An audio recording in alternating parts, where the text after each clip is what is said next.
All right, guys. Welcome to the Deer Shop Podcast, presented by Siman Brothers Outdoors and the Leaky John Boat Company. He went and watched a movie that has a $200 million production budget, and then the next thing he watched was our video on YouTube that has a $0 production budget. This is the first buck I've shot in over 10 years. Your track job was the first fun track job. That kind of like, I think part of my life was influenced by that night. Then you miss him 3 times with a rifle at 70 yards on video and the whole world to see. That's what Caleb did. 5 years ago, we couldn't shoot a deer at 100 yards with a slug gun. Now you're shooting turkeys at 100 yards with a shotgun. Joey takes The shop is closing up. Make sure he takes all his right antlers. You can't leave it. All right, guys. Deer Shop Podcast, episode 96. We are back in the Deer Shop. We are back to doing a Sunday morning recording, which I think these Sunday morning recordings are honestly my favorite. They're the easiest to schedule and the easiest to do, for sure. Yeah, you just wake up, roll on over here, spend an hour or two talking deer, turkey, whatever, and then we get the video edited up and out. It's a lot easier than, there is some enjoyment to those late night guys come over, crush a bunch of beers, talk about deer hunting stuff. But from a logistics standpoint, then it's 11:30 midnight, and you got whatever's going on the next day, and then you have a 1 hour podcast, but you have 5 hours of doing other stuff. Yep. These ones we can knock out, say what we want to say, And move on about our day. Yeah, and move on. Because other podcasters and YouTubers out there know how hard it is to get stuff lined up every week. Yeah, not only do we have to line something up every week, then we had to edit it and get a product out. Get a thumbnail made, get an Instagram post made. Who knows what we're talking about, because these always go off into tangents. Yeah. This one's, and this, if you're listening today, we're going to talk about, I have a rebuttal to another local podcast. We're going to be talking about some of the stuff we've done here on the farm a little bit. We're going to talk about the government's big loss and the public's big win when it comes to land out west. I'm sure if you've in the hunting space at all, you've heard of that. So we're going to touch on that a little bit. But it is Memorial Day weekend. This podcast will be released on Memorial Day Monday, so it might not get as much first day. A lot of you guys might not be listening to this on Monday morning on your drive to work because you won't be going to work. You'll be waking up hungover on Sunday after Sunday night. But we do appreciate, obviously, Memorial Day. It's a big deal in our family. Memorial Day weekend has always been a big deal. We have family members from out of state come in.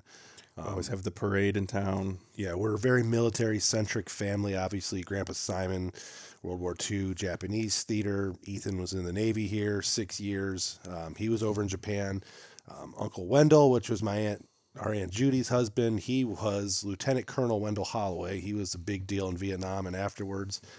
A lot of family members. Our cousin Chris Ballard is a major. And then is he a major, lieutenant colonel? He might have made lieutenant colonel. I don't know. He's like he just made lieutenant colonel 05, Ohio Army National Guard.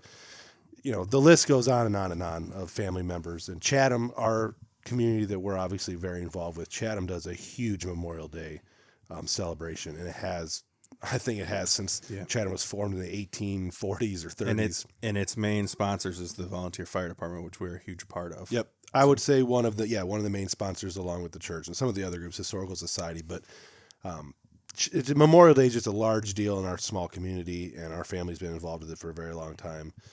We always do this thing called the Dead Relatives, where we go see all the graves, put flowers down, that whole tradition. That's what's going on around town. Yeah, we are going to have a cookout tomorrow, though, I think, at the lake. So yes, we are doing that kind of thing. But. And right now the weather is good. It could be warmer, but we need dry. Like 3 or 4 days of dry. It lined up with the day we're off work. Yeah, so we got the rest of our food plots in. If you listened last week with the deer season content coming back, Isaac got in the fields heavy last week, and he was in the fields doing some stuff this week. The plots are pretty much all prepped except for one, ready to plant, ready to get our screening in.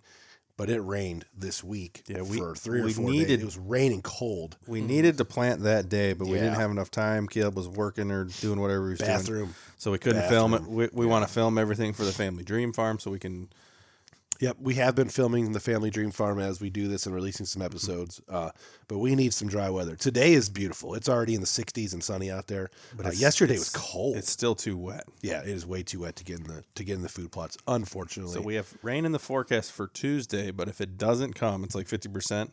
Wednesday, I'm going to be doing stuff. I don't know what you're doing, but I have Blair on the Wednesday, but we might be able to come out and do some helping. We'll be able to figure that out.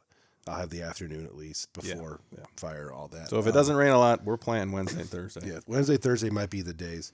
That bathroom project of mine's been killing me. I haven't been able to do as much. We are all firemen here at this table, and building stuff construction-wise is not our forte. We kind of piece it together. So I'm on the drywall portion of my bathroom, and I have a drain that's still tiny bit leaking, and I can't figure it out. And it's just driving me insane. Yeah, our dad was in the trades. He's a finished carpenter. He's been doing it for a long time, so he's always helpful. But he still works full time. And God, this bathroom. We do our best, but we're not that handy. No. My wife and daughter can actually take a bath and shower in my own shower now again, so that's nice. We don't have to borrow yours. It's only been a week. Yeah, 1 week. Yeah, it's only been a week. I wanted to get the drywall done, but it's been the holiday week. It's just, yeah. You guys know. You guys are all average people. Listen to us. You know how it goes. Yeah. My Turkey Camp Chronicles episode of me not killing a bird should be out today. I got about 45 minutes more of work on it, and I could probably get it out. So it might be out. If you're watching this, it might be out. It might not be out. I don't kill a bird anyway, so it doesn't matter. It's almost June. But nobody likes watching turkey. It's a good story. Yeah, we're going to talk about that later. I got all the comments from the turkey videos. The deer shop is in transformation still. We're not doing anything to this room, the actual studio where we record besides some finish work and some lighting, hopefully. Yeah, we're going to work on lighting here, finish work. We're going to redecorate a little bit. Hook's going to stay, obviously, and we got a bunch of turkey fans to get up. And Ethan's bird from this year is on the wall over there, so that's pretty cool. But Ethan's been doing a lot of work on the other side, not the butchering side. If you're familiar with the area, we got the butchering side, the shop side, or the bar side. There's another side. There's a third side that Ethan's been doing a ton of work on that we're going to make real functional here soon. And, if you are watching on YouTube, let us know how you like our setup in here. How you think we could change it. Lighting, props, seating. Yeah, I mean, it's kind of evolved on its own. This is kind of how it's been for like a year now, I would say. Yeah, at least a year. We haven't changed the deer on the walls. We haven't changed much in the last year. I know it gets tough when we have more people because we got to move the camera and we kind of got to L-shape it, which makes it harder to film. Yeah, I mean, people are different distances from the camera.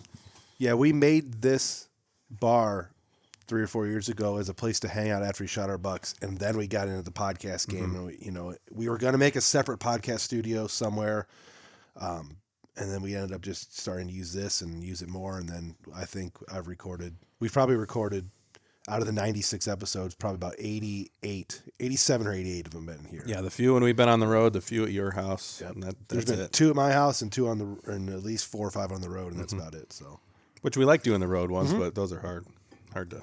They are. Get everything together. Speaking of Family Dream Farm and stuff, if you're watching on YouTube, keep an eye out for those videos. They're short. They're usually 5 to 10 minutes of just what we're doing around the farm. There'll be one soon. Food plot planting. I hate to use the word, but they're kind of like our vlog. Yeah, our mini-sodes, like what goes on around here. We used to do SBO Live.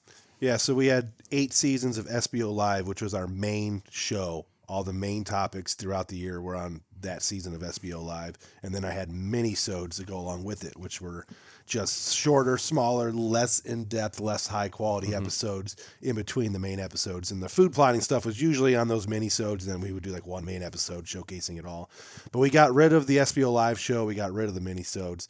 We went into the Deer Camp Chronicles, the Turkey Camp Chronicles, and then we switched all the farm work to the show Family Dream Farm. And there's been 16 episodes so far. I got another 2 or 3 I'll be able to get out here soon. And they're just short updates on what we're doing here at the home farm. Yeah, so if anybody's interested, check those out. They're always on YouTube, usually once every week or 2. Yeah, in the summertime, I try to get one out every week or so, usually like a Wednesday. Podcast goes on Monday. Any main content will be Sundays, and then like Wednesday or Thursday, I'll have something else. If you fish, if you're listening right now and you fish, listening or watching, and you're a fisherman, please, please, please go check out Luke's channel, which is our other channel, one of our 3 or 4. We have, how many channels we got? Who cares? 4 or 5. Luke's channel, the Leaky John Boat Company. He is back to posting. He posted a lot of stuff last fall, a lot of walleye fishing content last fall on his old boat. Sold his old boat, got a new boat, started doing renovations to his house. Didn't have videos for about 4 or 5 months. Obviously, it was wintertime and, doing home renos. He got back into it a couple weeks ago. He's got 1 or 2 trout fishing videos. He's starting on the smallmouth fishing videos. Had one released last week. So go check out Luke's fishing channel, the Leaky John Boat Company. It's usually just a personal style vlog of him fishing creeks and Lake Erie and some local lakes. He's got his own little style, and it's cool. Yeah, he's got his own thing. He does his own thing. He does all his own video editing, his own style. We might be filming for him this summer if we get some time. We're at the point where the woods are almost done. We're almost done with our food plotting and stuff. So we either can work on the shop or the barns farm stuff, or we can fish. So we might start fishing. Yeah, on we got channels. We got a couple solid days of food plotting left, and then a couple solid days of stand hanging, moving, which that'll be a little bit more June. Hopefully, yeah. not July, Luke told me I had to be done hanging tree stands by the end of July and getting them set. So we'll shoot for June for that. Then we can be out of the woods. We'll try, but June is a fucked up month because your wedding is getting married. You're getting married. We have to do a day of trail cleaning. The trails are bad. Me and Ethan went back. We were trying to get some stuff done yesterday, moving some trail cameras around from our turkey spots to our deer spots, and there's trees down everywhere. Yeah, especially in the north woods. Yeah. Oh yeah. I had to take some detours to get to the plot. Same. Did you go back there? Yeah. Is it dying? No. Not at all. I mean, it is tinged. But I mean, it is not. It'll probably take. We might need another a 2 second weeks. spray. I don't know. I mean, I made super concentrate and sprayed the shit out of it. It probably just needs a couple weeks. Yeah, I mean, it's been. We talked about it we were recording and we talked about how it's only been less than a week. Yeah, but it's been 4 or 5 years since we've touched it at all with anything. So I mean, it's going to be a tough one to kill. The soil's going to be interesting because that gravel in there. That's why I'm just going to scratch it with the disc. I might even use Nick's ATV disc on that one. Dylan has it currently. He can just drop it off here. Yeah, we'll use it. Dylan's been doing, but that's going to be a late summer plot anyway. So yeah, we're not we don't need to plant that until fall. That'll probably be the last I might thing just we do a cover of. I might throw a cover crop on there of some kind. I know we're going to eat our words here, but we're hoping the rain goes away for a couple weeks. Yeah, we just need to get crops in the ground, and then it can rain as much as it wants because the past couple years we've had some severe droughts. You better not ask for rain because you have a wedding coming up and a bachelor party and a beach trip and camping trips. Speaking of the bachelor party, it's going to be cold. Yeah. High of 77 we looked this morning. I mean, 77 will feel warm because it's been in the 50s. 80 degrees is fine. But if we're swimming. We've gone down the Thai Nesta on Memorial Day weekend in the 60s. That's true. The water ain't going to be as cold as that. Okay. We'll be drunk. I said. Yeah, We'll be drunk. We will be drunk. Okay, moving on. Moving on. Not quite moving on. The Gore Camp, Gore Farm. No updates Southern for Ohio. a long time. Yeah, we haven't had any updates for a long time because we've just been too fucking busy, to be honest with you. But Big Chris and his buddy Steve, have been knocking it the fuck out. They got, Chris texted us this morning, bathrooms in, plumbing is done, running water, shower, and bathroom. Get Steve to work on my shower. Okay. Shower and bathroom are all done. So there is running water at Deer Camp 2. There's basically a Airbnb there. Yeah, it is. It's going to be incredible. And those guys have worked very hard on it. Obviously, it's theirs, and this is their dream property and all that. But they've been worked super hard on it, and it's getting finished up. So I am going to record and build for this fall basically, for lack of better terms, it'll be a film updating everyone in our audience, and just for our own personal records, the second deer camp, the new deer camp, I don't know, whatever we want to call it, the Gore Farm, and hopefully from A to B, start to finish. When Grandpa was still alive, buying it, all the stuff we've done up until it's been 4 or 5 years that we've all been going down there. Hopefully, some filming of Chris hunting and killing some deer. Hopefully some filming of the Chris's killing deer, drinking beer, having fun. We do want to fish down there. It is on a very large river, and we need to fish down there. But all that does is take time, and we're working on it. We ain't got none of that. A couple shout outs, comments, YouTube, Instagram, stuff of that nature. I want to give a shout out to Joshua Johnson. He's a local guy who reached out to me, said he really enjoys the videos and everything. Had some very nice comments to say. So thank you for reaching out, Josh. Scott Mills. I haven't really met Scott Mills, but we've been talking since last year when that bird got poached on public land that we were both kind of hunting, and we've just kind of kept in touch ever since. He always reaches in during turkey season. We bounce some stuff back and forth. He shot a bird up in the northern zone of Ohio yesterday, I believe it was. So Is the northern zone still open? right yeah, now? till like May 31st, I think. It's like just a couple counties. isn't it? Yeah. Yeah, he killed his in Ashtabula, I believe. So congrats on that. Corey Roberts, absolutely love the Gore Camp videos. The Chris's would fit in at just about any Youper deer camp. Yeah, that is truly That a is a fact. fact. Dan Smith, what's the story behind that skillet? Where'd you find one that big?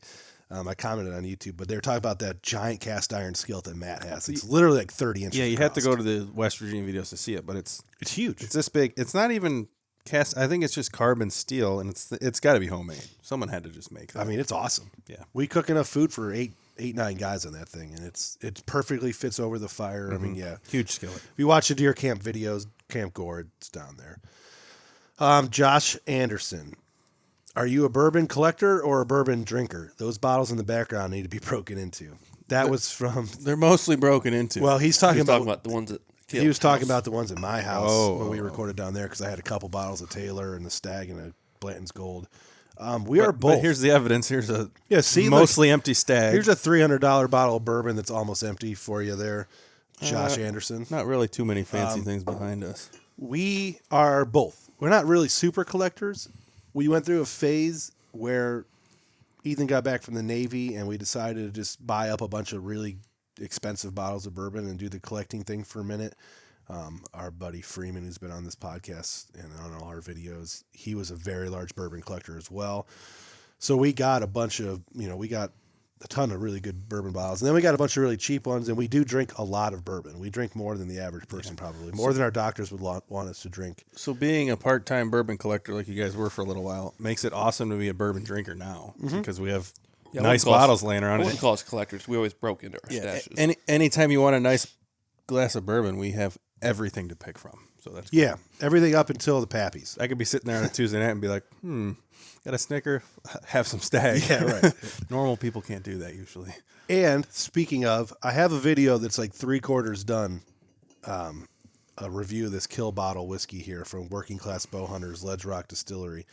I got to do some finishing up on it, but it is that's our kill bottles now. We've kind of followed the tradition of if you kill a deer or turkey, you get to take a sip of that bottle and see how long it lasts us. Yeah, and we've had... I have not got to take a sip of that bottle yet. Me either.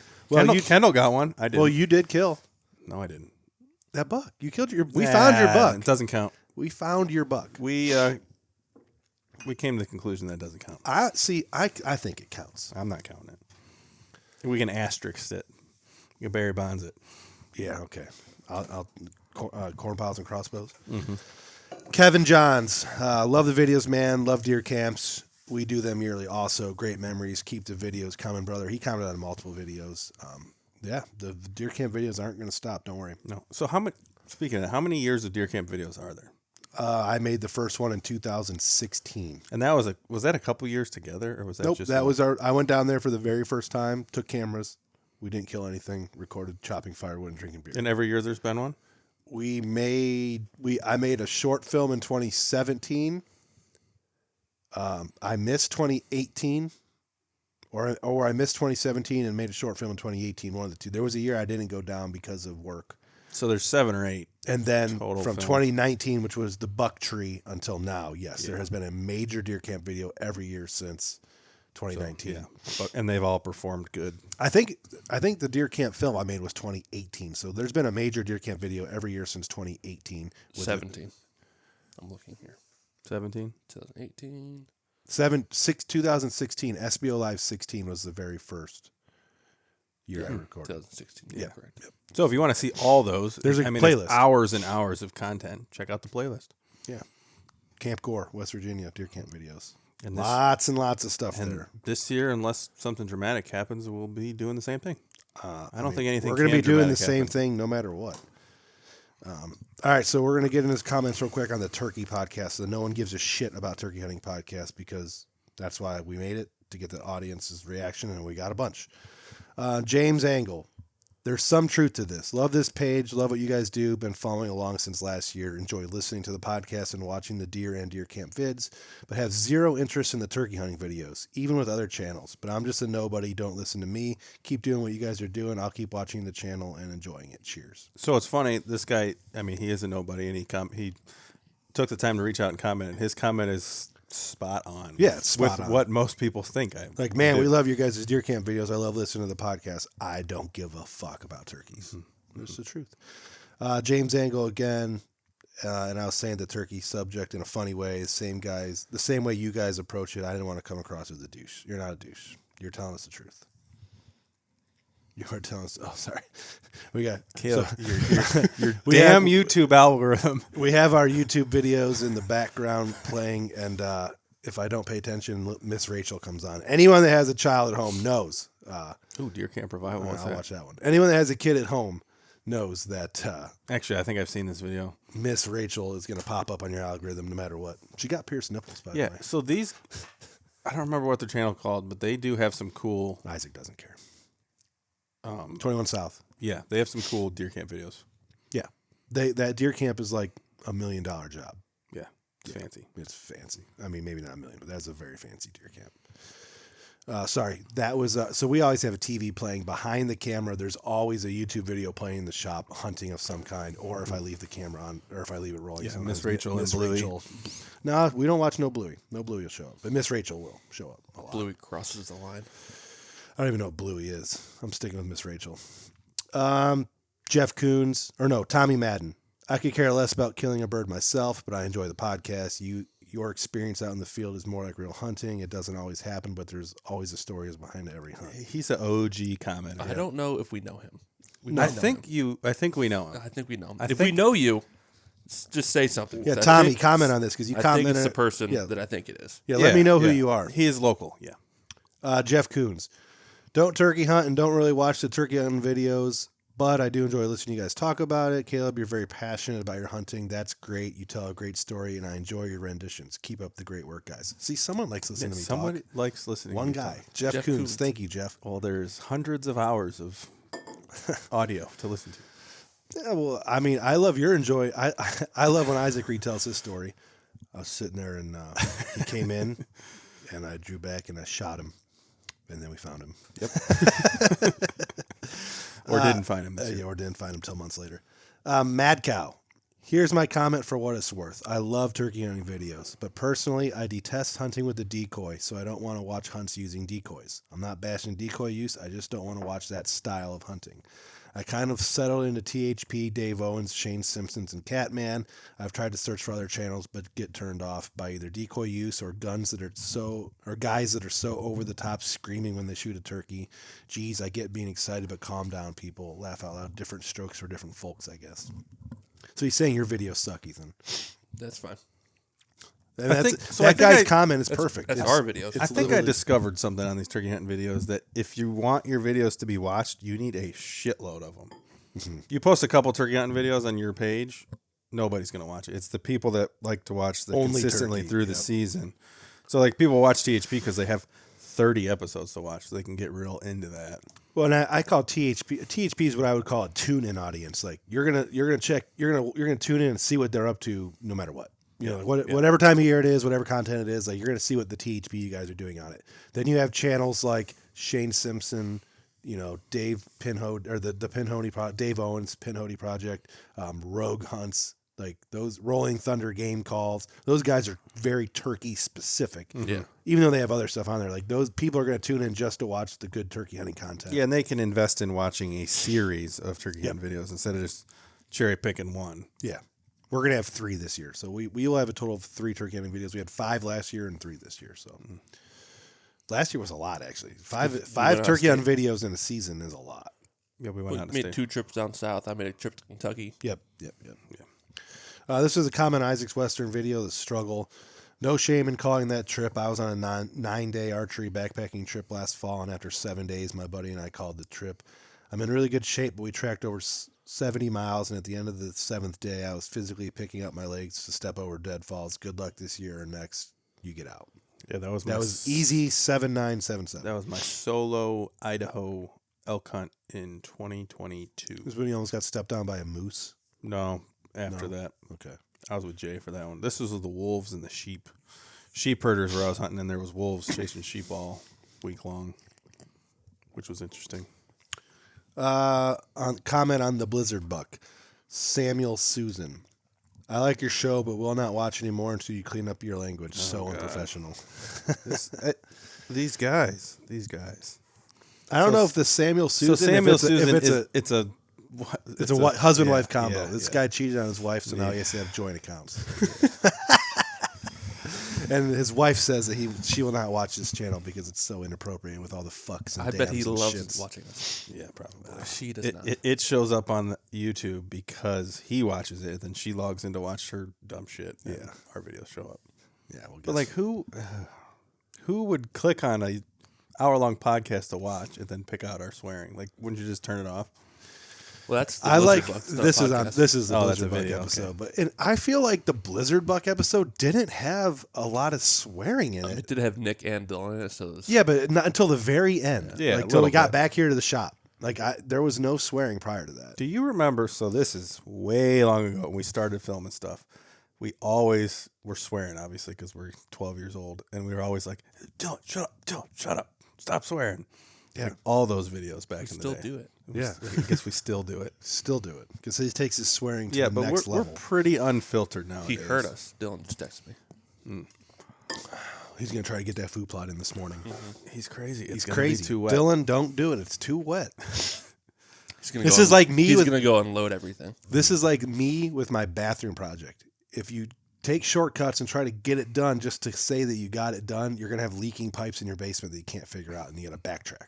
Yeah. That's what Dylan's gonna be doing in 3 weeks when the seeds all washed to one side, and The soil's all hard. yeah, the puddle of water didn't grow, and Deer season's a long ways away. it You is can a afford to wait long a ways couple away, weeks. Dylan. You'll be all right. Draconic Man, Baseball Girl 31, and Darla Dotson 1718 all had positive comments about the Danny Sabota turkey video, A Boy's First Hunt. Really good video. Yeah, I mean, he did a I great really job. enjoyed putting that one together. He did very well. And Danny's going to be on the show more and more as we go through the fall and summer. We're going to help him get his farm set up. He's going to be doing some filming for the Deer Camp Chronicles, I believe. We got one of his hawk blinds in the barn right now, actually holding it for him because he didn't have room in his garage. So yeah, you're going to see more of Danny on the show as we go. All right. So You want to talk about Born Again's podcast, or you want to talk about Western States winning? let's jump into Born Again's pod. See where we go. This one's going to take a while. You ready? You sure? Yeah. So I didn't listen to it. Should I have listened? I listened to it? like half of it. It gets good in the end. I didn't listen to the end. So they in the end they specifically name me without naming me. So give me a synopsis of their podcast. it's not because I didn't want to listen to it. I just ran out of time. yeah, I listened to it back and forth from work all week. I forgot about it. I should So have this listened. is the only podcast I got to this week. I didn't get any working class bow hunters in. I of course did not get any hunter in because they are D bags. But I did listen to Born Again's pod, and they name dropped me by not name dropping me. They're like, "We got a buddy that we know really well. I won't say his name in case he doesn't want to be blasted like that. He's don't got care. brothers. We don't care. And I'm like, oh God, they're talking about me. They actually didn't say anything bad really in that point. They were talking about how we have 18 different farms touch ours. 18 different properties touch our farm. Their podcast was all about, Born Again's recent pod was all about Ohio deer hunting. Is it declining? The fall of, was it better when we were all kids? That kind of thing. And then, it was a good podcast. I enjoyed it. Their point was all a desire for having better bucks, bigger bucks. They talk about how the biggest deer they've all killed were 150, 160s, and how they might see one deer of that caliber per season, maybe. Mm-hmm. So they're averaging like one deer sighting of a 150 per year per guy. So it was Jerry, it was Kevin, it was Matt on this podcast. So it's just them, no special guests. Nope, no Just them special three. guests. It was just them three. They were in studio in Kevin's basement, which is still under renovation, I guess. They did hate on the DNR a bunch, which I understood, and it was fair at times. But I think maybe just because they're a touch younger than we are, potentially. I guess like Matt was very, he was very keyed in on the fact that like one of the examples was if we double tag prices or license prices from 25 to 50. We'll be able to make double the money. If 300,000 people buy a tag like did last year, it'll be an extra $7 million that can be used for buying public land or making public land better. It's so much more layered than that. Yeah. Yeah, that additional $7 million, not only is there some, even though it's government, taxes are going to play in a part of that. For example, some of the local public land by us, they were complaining that, it doesn't have nice crops. Why don't we do a better job with the crops on the public land and the habitat? Well, the laws and the rules state that they can't use Roundup Ready corn and beans. So whenever a farmer does come in and spend his money, X amount of money, because the state cannot afford to plant corn on all these properties. $7 million would plant like 9 fields of corn. Like it wouldn't, it would go nowhere. Because corn seed's so expensive, and you're not yielding anything, you're not making a profit. So farmers bid on these pieces, and they come in and they plant. Well, they can't use Roundup Ready corn, they can't use herbicides, pesticides, insecticides. The crops always end up looking like total dog shit. Always. So it doesn't make any sense for them to plant anything. That's why these fields are all empty and bare, because everyone's losing money, hemorrhaging money with the cost of farming and fuel and seed. And then people walk through it too. And it's a slight mute point around here, because the amount of public land to the amount of hunters is unreasonable. So if if they made the public land epic around here, like best ever, I mean, it doesn't matter, you get overrun. The public land around here, layout wise, is the best. Like the layout's amazing. But it's one of those situations where you kind of want it to be crappy if you want a chance to hunt it. Yeah, imagine your farm. Imagine having your deer farm and having 20 guys pull up in a pickup truck every single day to walk through it, walk their dog, shoot a pheasant, try to catch a catfish. I mean, it's so incredibly packed. And that was kind of the, because there's simply just not enough of it. Yeah. And then, they explored the idea of a baiting fee. Some states down south are trying this baiting fee. Like you're allowed to bait on your property. You buy like a $10 permit. There would be. How do you regulate that? They talked about that. There would be no way of enforcing any game because the law, landowner's the only one who can get in trouble if something happens. And we've talked about this in depth. Any game law, unless it's blatant, is all on the hunter to to police themselves. Yeah, they have to police themselves because the ODNR is so absent when it comes to daily goings on in the woods. Yeah, there's one game warden for Medina County. We have 20 townships. We have thousands of people hunting. How is one game warden going to check up on what thousands of people are doing? And not to mention, it's all private. Like he's not going to be creeping through people's backyards checking for bait. Yeah, a lot of people say game warden's allowed to go anywhere. They walked onto my property and found me smoking in my deer stand and gave me a cigarette, violation of some stupid shit. They still have to have probable cause. There has to be probable cause. The game warden, Green Jeans ain't going around just walking through people's property. No. And let me tell you something. Newsflash, people. If you're listening, you're one of those old school. If Green Jeans is walking around through your property and stuff, it's because someone's complaining that you're doing something illegal. And someone gave them permission, and they're investigating something. They're investigating you if they're walking around through there. And they might not tell you that straight up and come up with some cock and bull story, and you're going to be all mad because the game warden was just outside its bounds. But that doesn't mean little Miss Moffat down the street didn't call them and say, they're out there shooting their guns at midnight during deer season every year. Shooting turkeys over corn or this or that or blah, blah, blah. So, maybe be careful about what you post online because they're paying attention. You are being investigated if the game wardens are knocking around. Yeah. Trust us. One of their main points in their podcast was too many people are shooting the up and coming deer. And Matt was using the example that everyone's shooting the dumb 3-year-old 140. Just like we talked about last week. I want to pump the brakes on that real quick. Not 140. Yeah. You are, Matt, I know that you are passionate, and when you get going on your podcast, just like when I get going on my podcast, we get going.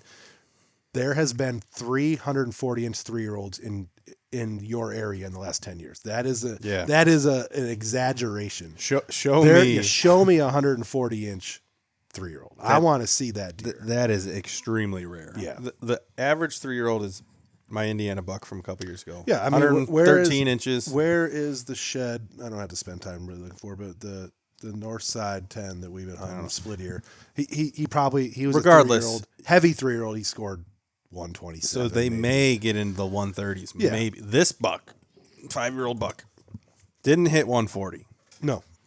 And he's got mass beam length, tine length. Show me a 3-year-old this big around here. Yeah, right. You're insane. Yeah, right. I'm just picking you apart on that, Matt. But I do agree that everyone is killing the dumb 127-inch. It's exactly what we talked about last week. That deer is getting killed by everyone. They talked about maybe, I guess they gave examples of some states use spread, beam length, point minimum. But how are you going to get? And I have my list. But this buck right here. So what shed was this? That's the zoo buck. That is the zoo buck. Was this a 3-year-old? Yep, as a 3-year-old. So zoo buck as a 3-year-old. This is the buck you don't want. 120, maybe. Yeah. This is the buck you don't want killed. And there is no antler restriction on the planet that will save this deer. Nope. Pennsylvania 40 side. 120, 125 inch, 8. I think he was a 9, but Yeah, he had whatever. Yeah, whatever. There's nothing that's going to stop that deer because the only thing that's stopping this deer from getting killed is the hunter not pulling the trigger. yeah. And think about it. I got a list of all the people here. Convince the new hunter, the out of state hunter, the kid, the wife, old grandpa, old uncle, a weekend warrior, crossbow only get to hunt 5 times a year, a deer driver, not to shoot this 125 inch 8 point. It's not happening. That comes by and has a 200-pound body. This is going to walk through the woods like a large deer in Ohio. Around here, this is going to be a heavy 180, 170 to 200-pound buck. He's going to be sporting a 120, 130 inch rack. These deer are everywhere, but these are also the ones that are getting killed. So we're not going to be able to tell these people not to shoot this deer, and rightly so. No, yeah, and They should, if they want to shoot this deer, they should be able to. Yeah, let's be very clear. So the You only reserve the right to kill the deer that you want. The I guess one of the main the takeaways I had from that podcast, and we're going to talk about it in depth this year, is if we want better hunting, we have to convince people not to shoot that deer, so that this deer right here, if you're watching on YouTube, this is the result of not killing that. So more of those deer survive. This is a 4-year-old, high 130s, low 140s, 8-point shed, and this deer was killed as a 5-year-old at 151. Massive 8-point. 5 years old, 151. By not killing this deer right here, this 3-year-old 120, you'll get 4-year-old 140, potentially. So it's all going to come down 150 to inch deer. convincing these people not to shoot this deer. And also, so what other... So I really enjoyed Matt's podcast, and as I was listening to it, I was Snapchatting him and Kevin with like rebuttals Getting to them things they fired were up. saying. Yeah, Kevin didn't reply to any of them, so he's probably mad. What was your... No, Kevin doesn't reply because he's working with his hands on That's true. transmissions. That is true. Shout out Tranny Camp. So he's, Training camp. Yeah, so he's He flushed my at 5 transmission. p.m. after he's under a hot car out there. That's true. God damn it. Yeah, He does not say that. He does not say that. he definitely doesn't say that. He flushed my transmission a couple weeks ago. Yeah. Yeah, so Just wants to go home to his wife, Yeah. 100%. But the point being, the major point that I keyed in on them was, we've shared camp with Born Again a lot. They're going to sit here in their studio and, for lack of better terms, complain, or we could use a different word. They're going to discuss how there's no good deer in their areas anymore. But I jumped on Matt quick on this. Of course he rebutted, but they have no problem driving over a state line into PA, West Virginia, Kentucky, Indiana, and shooting a 6-point. So I was very adamant with them. Like, listen, guys, there's a reason why our crew has started killing less deer as you guys are killing more deer. It's because we're not shooting that 1-year-old 6-point, that 2-year-old 8-point. You guys have no problem killing that on a trip, and that's fine. We're if that's trying what you not want to to, do. yeah. But you become the bad guy then. Because here at home, we had an outfitter close by. Public land's not that far. 18 different properties surrounding us here on our home farms and all our permission farms. There's always pressure. If we're going to get mad that guys are shooting our up-and-coming deer or young deer, and the population of mature shooter class bucks is dwindling in our area, I morally, I can't go to Indiana and then kill one of those deer and make it bad for that guy. We're here preaching. I'm literally preaching on the podcast right now that we need to do better if trophy class bucks is important to us, because for some guys it's not important, so who cares?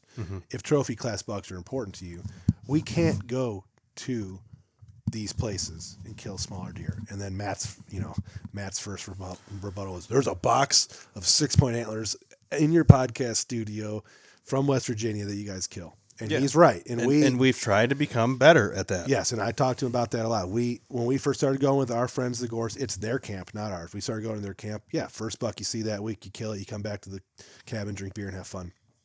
And since 2016, we have changed that mentality there to where last year, even Big Chris, who, he's struggling to get up the mountains, and now we can take him on a 4-wheeler up there and you can get in a stand. Even Big Chris is passing those bucks because he has seen the bucks that are around, the 10-point that I get. And he killed good bucks back in the day when he was a younger man, but down there. But he's seen the bucks that are around with the bucks that we've killed, the bucks that we've videoed, all the trail camera bucks. Last year, everyone passed the younger deer. Chris shot at least a 3-year-old. His 9-point, it was at least a 3-year-old. It was top 5 to 6 biggest deer that's ever been killed at the camp. We know the quality of deer that are running around down there. We have been able to, over time, change that mentality. The last time I killed a younger deer down there was 2022 or 2021. Yeah, it was the grandpa year. We all killed the deer for grandpa. Yeah, but that was the last time that I killed a younger deer down there. I'm not going to, and we have changed the culture down there, and that's the kind of thing that we wanted to talk about in this podcast. And we're trying our best. We're passing smaller deer in Pennsylvania, passing smaller deer in Indiana, passing smaller deer in West Virginia. I caught a lot of crap for passing that 2-year-old 8-point in Indiana the last year we went with those guys. Correct me if I'm wrong on Big Chris. He doesn't give a shit about the size of deer he kills in West Virginia, though. Like, he's not complaining. Like, he'll kill a small buck, and then he's not sitting at camp. Why is there not bigger deer? No, but he has started passing those deer. Yeah, but he's not. It's like, I wish there's bigger bucks. He doesn't give a shit. And down there. He does, though. He sees the deer on the trail camera. He says he wants to shoot the bigger ones, and he does it for us, too. Well, and that brings up, and that's part of where we're going to go with this conversation. Less people are eating venison. Big Chris and his wife only can eat so much deer, and if he shoots a buck in Ohio or a buck in West Virginia, that's enough venison for him for an entire year. Mm-hmm. He ends up bringing venison down to deer camp for us to spice up and cook and do all the stuff too, because they just don't eat a lot of it. And that's a common theme with a lot of people in the hunting community right now. Maybe the husband eats venison a little bit, and maybe the family eats some ground, but a lot of people aren't eating. Who needs to eat 6 deer if you're not really into like eating Freeman's family? They don't eat deer meat, No. So the only deer meat he eats is the stuff he makes into sticks and jerky and stuff like that. Right, and so then he doesn't shoot many does because he doesn't need to. If he shoots a buck, that's enough deer meat for a couple years. Their podcast talked about donation program, and I sent them information. I need to send them a little bit more. My buddy Chad, his family doesn't. They have a cattle farm and a crop farm. They don't eat a lot of deer meat either. They eat some, so he kills a shit ton of deer. Him and his dad and his boys, they kill up to 10 deer a year off their little farm, and they donate 9 of them. Mm-hmm. They take 9 of them. I think it's Dumas or which one takes. There's a couple local processors. Dumas and Mogador. Yeah, they will take full carcass deer as donation. He literally hangs them in his shop and then makes the drive from Amherst to take these deer and donate them. Mm-hmm. And that is something that we definitely need to get that information out there. If you're a hunter and you want to take more does to make your hunting better and maybe shoot less bucks that are smaller and more does, but to make your herd better, or you want to eat them or you want to donate them, we'll get the information out there where you can donate these deer to the people that need it. I think one thing we could probably all agree on is it would be nice if Ohio did earn a buck. Yeah, because we need more does killed. The state wants more deer killed. They're giving out all these permits. Now we can shoot a doe on public land with the doe only permit. Yep. That's gonna be new this year. Why can't we just do earn a buck? Like your first buck? No, I mean, you have to shoot a doe before you get your buck. Yeah. I think the state is worried that it would create waste, lots of waste, because I think a lot of guys, the people like we just talked about, there's guys that just want to kill a big buck for the wall and they don't care about eating it, and they don't want to shoot a doe, have to track it, gut it, hang it for the night, take it to a processor, donate it, whatever. It's just too much, and I know the hardcore audience or the people that are very respectful of whitetails are going to be like, well, then those guys shouldn't be hunting. That's bullshit. I don't know how much I'm telling you right now, we ran a Facebook group with 2,000 members locally. The majority of hunters just care about getting those antlers on the wall. It sucks from a management standpoint, and if you're deep rooted in the tradition standpoint, it kind of sucks, but most people don't care about eating deer, killing does. They don't have a farm to manage. But does the state really care about waste? Because a lot of the city programs, I don't even think they eat they those landfill them. Yeah, they landfill them. Deer that get ahead on the highways, all that shit. This morning, coming down 71, I'm going from work, there was a herd of does in the... I'm not paying attention to listen to the radio. I see one running in the median, so I'm like, let's get over. And there's fucking 4 of them in the middle of the highway. Everybody's slamming on their brakes, turning. These deer didn't know what to do. And this is in a metropolitan area on 71. I mean, I would not be opposed to earn a buck either. I know a lot of the hardcore hunters that want to kill a big buck are going to be mad about that because, it'll mess up my farm and, all that stuff. I'm going to have a buck walk out opening day and I'm not going to be able to shoot him. I mean, it wouldn't be so bad to have the deer have something on their side now. Yeah, I mean, we're doing all this stuff to make it easier for us to kill them. How about something for them? That buck is a little bit protected. Would you go to Pennsylvania, have to shoot a doe first, and then kill a buck? It'd be part of it. I mean, if the rule, would that make travel hunting harder and less, obviously, if you had to go to Indiana or Kentucky or Pennsylvania or West Virginia, and we had to shoot a doe before we could shoot a buck, much harder. We'd have to do a lot more logistical planning because not only do we have to know if we want to kill a buck in these places and we all go, we're going to come home with 4 does potentially. Plus, you got to have a stand set up for finding a doe. Because, you want to get your perfect, all your e-scouting to find this thermal whip rub Buckhaven hub nest, and you're going to shoot a doe on it 5 miles back and then drag it back to camp and then shoot your buck. Yeah. Like, it would Go change. back the next day for the weekend trip that you have. It would change everything, and people would be very mad. And that's why, honestly, that's why they're not doing it. Yeah, well, I'm just saying, give the deer a weapon on their side would be It's very helpful for them. Yeah, it's very, very easy for us to sit here in the studio and say, yeah, we'll kill a doe before we kill a buck. I can see a doe out the window right now across the field eating the beans. But it becomes harder. It becomes harder for the general public. Yeah, we talked about, me and him went back and forth on that. They talked a lot about public access programs, and I let them know about Medina counties. And if you're local, Medina County does have a pretty decent public access program, the draw hunts and the lottery stuff. Yeah, there's a lot. They're opening up more and more land where you get a month, 4 guys, and then it rotates, October, November, December, January. The way that program works, I think, is and that is earn good. a buck. They had to kill at least one doe has to be killed on that property by the group before you shoot a buck there. And that's a pretty cool thing because it's controlled by Medina County Parks. Yeah, that program I'm very impressed with. We did it once. I have a question about that. Non-residents, are they allowed to do it? So that was brought up to me by Matt too. I think only Medina County residents are able to do it. But we've had people. No, it's not Medina County. I think it's just Ohio. Because I've known a lot of people from that I know at work and stuff that live in Cuyahoga County or wherever. Oh yeah. So then I guess I don't know. Maybe the main guy has to be a Medina County guy. And I guess we never had to show proof of residence when we did it. Basically, for the Ethan's people looking it up for us right now. For the people listening from all over the country and stuff, our county had a program has a program with their park land. So our county owns a bunch of land throughout this. The Medina County Parks District is the largest landowner in our county. They own thousands and thousands of acres, small spots to huge ones. People donate their farms when they die. Yeah. So years ago, probably 3, 4, 5 years ago? Probably, it was 2020, 2021, somewhere around there. They opened up a draw system so you can apply to draw a month of hunting in one of these plots. So then you have to go qualify with your bow. Yeah. You have to qualify with either your bow or crossbow. They do gun hunting at all? You had to get 3 arrows inside a 6-inch circle at 20 yards or something.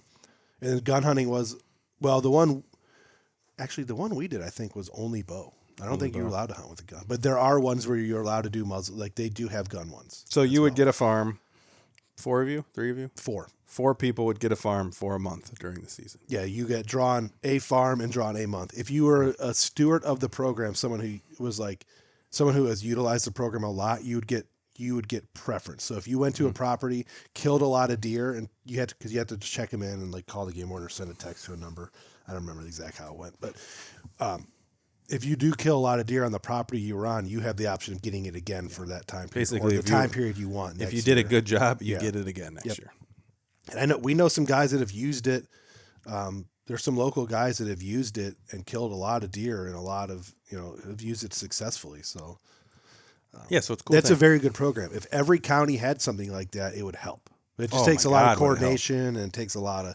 Someone has to be able to do it for that county. That has to be in the budget. It would help hugely. Blah blah blah blah. Because a lot of the state ground isn't even open to hunting, and the stuff that is super overrun. So this is ground that's owned by the county. Yeah.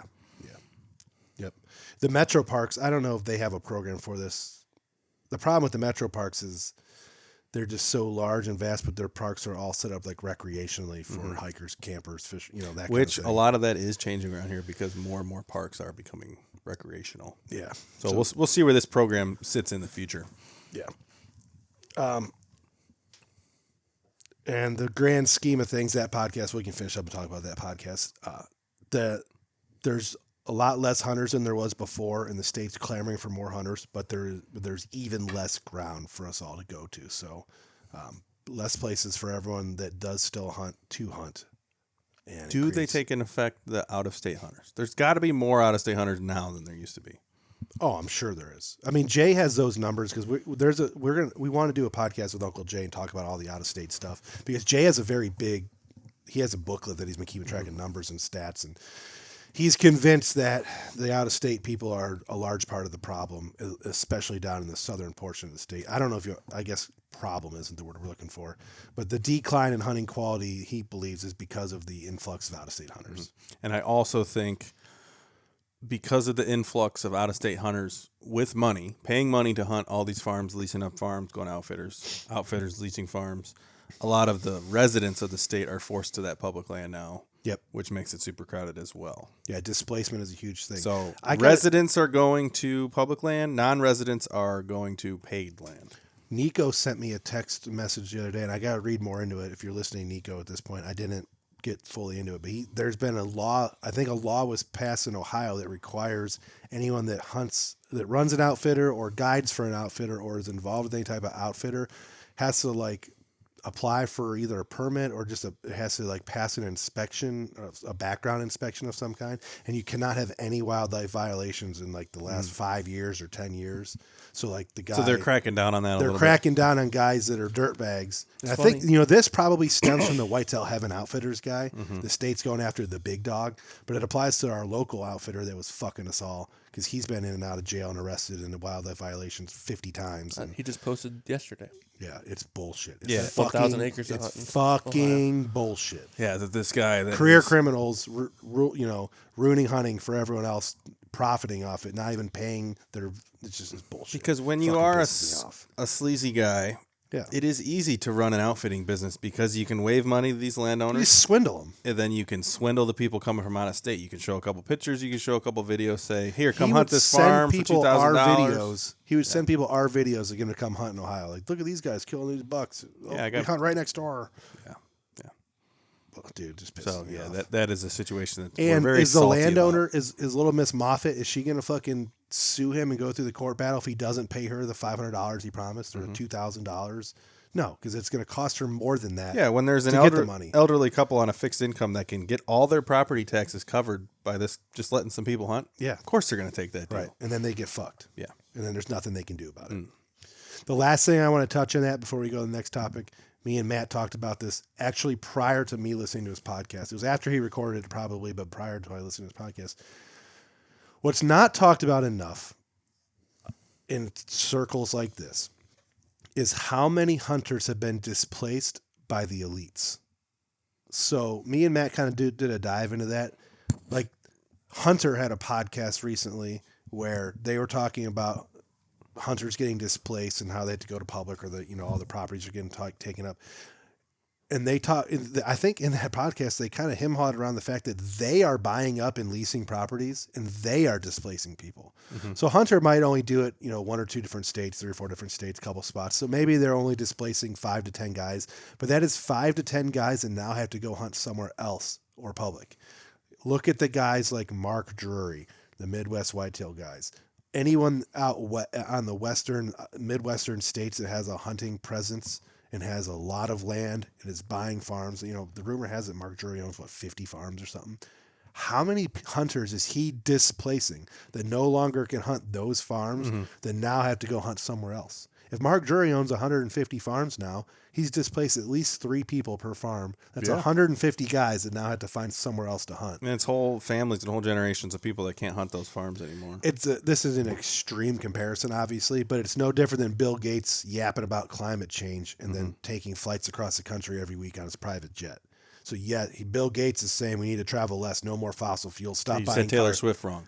Yeah, stop buying cars with that use gas or diesel. Stop don't fly as much. They have private jets. So they're saying one thing but doing something else. All the hunting elites that say one thing about how the hunting quality is down, access is down, there's nowhere for people to go, blah blah blah. They got theirs. Don't get fooled. They got theirs, and there's nothing wrong with being successful and having yours. There's nothing wrong with that, but you have to. I just hate the fact that no one acknowledges that they're part of the problem. Yeah, because they have properties in the states that touch their states, which is Ohio and Kentucky. Yeah, and they do the same thing. Yeah, then it's twofold with the outfitters too.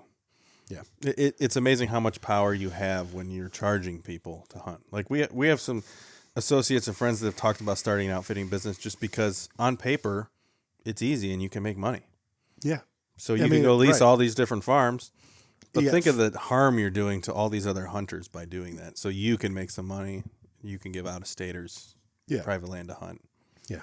But math-wise... A lot of people have a problem with the capitalization. Yeah, and math-wise, you make money off it. And we're technically part of that problem. If we're making money off our podcasts and our videos, then we are also part of the problem. It has to be acknowledged. Mm-hmm. But I think we're a very small part because we hunt our farm. Yeah. But we are not letting people hunt here. We still get people asking. Too long, didn't read. Don't go out of state and shoot small bucks. Yeah. That'll be enough on the Born Again. We've tore up Born Again podcast. So also check out the Born Again Bow Hunting podcast. They're a local affiliate of ours. We bounce a lot of stuff back and forth because we're all very similar, and they run a good podcast. They've been podcasting a lot longer than us. They do a very good job. We didn't mean to tear them apart. I enjoy listening to this podcast, but I had to rebuttal some claims in there. We were going to talk a lot about the Western stuff. Are we still going to talk? We could talk about that a little bit. We can throw it out there a little bit. I think we could get into that a whole bunch more if we have someone that's a little bit more of an expert on the topic. Yeah, I mean, the topic might lose some weight here very soon because I can't imagine it's going away. It's going to be happening.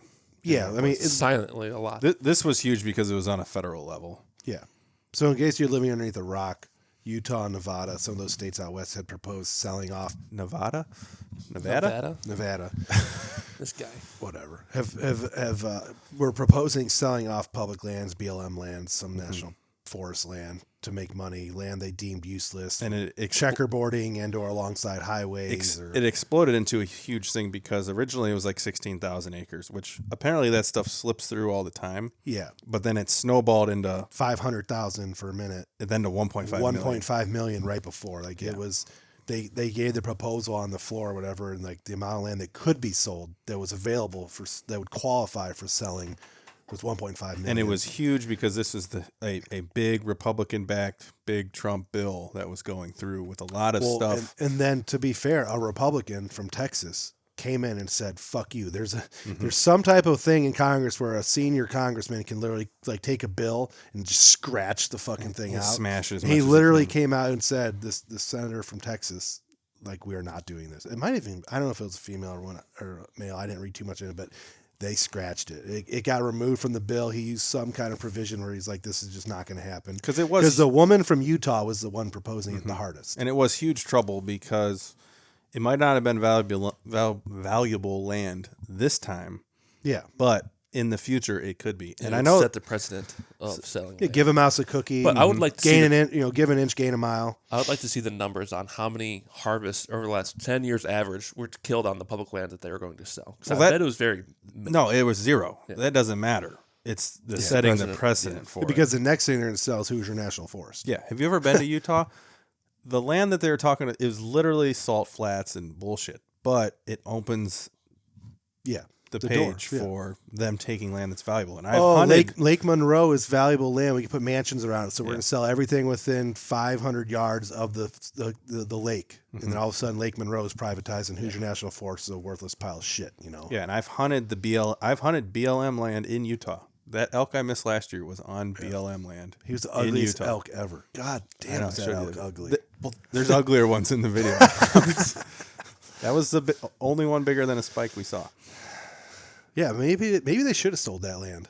No, I'm just kidding. That's a whole nother thing. That's them taking a unit and making it from limited entry to over the counter, and in 2 years, that's what happened to the elk. Yeah.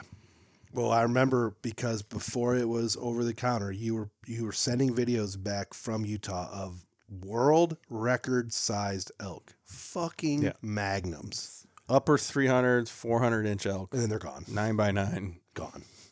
See ya. Don't know if anybody shot him, but now there's spikes and 3 points. Yeah, I mean, I'm sure that there was a ton of people that were in there killing those elk and not posting them out. You know what I mean? Like, oh yeah, 100%. Yeah.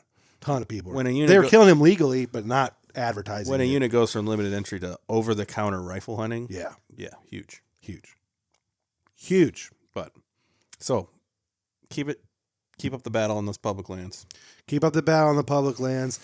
If trophy whitetail hunting is what you're looking for in quality of deer, Pass the young deer. That's all I'm going to say. Just pass the young deer. The young deer. Let the young deer live. You don't need to do your Facebook picture and your grip and grin so bad that you have to kill the 1-year-old 6-point or the 2-year-old 8-point. I don't even care if it's your first time hunting in Pennsylvania or I went to Indiana and hung a saddle, so I need validation for my tag. So I'm going to kill a 1-year-old 6-point.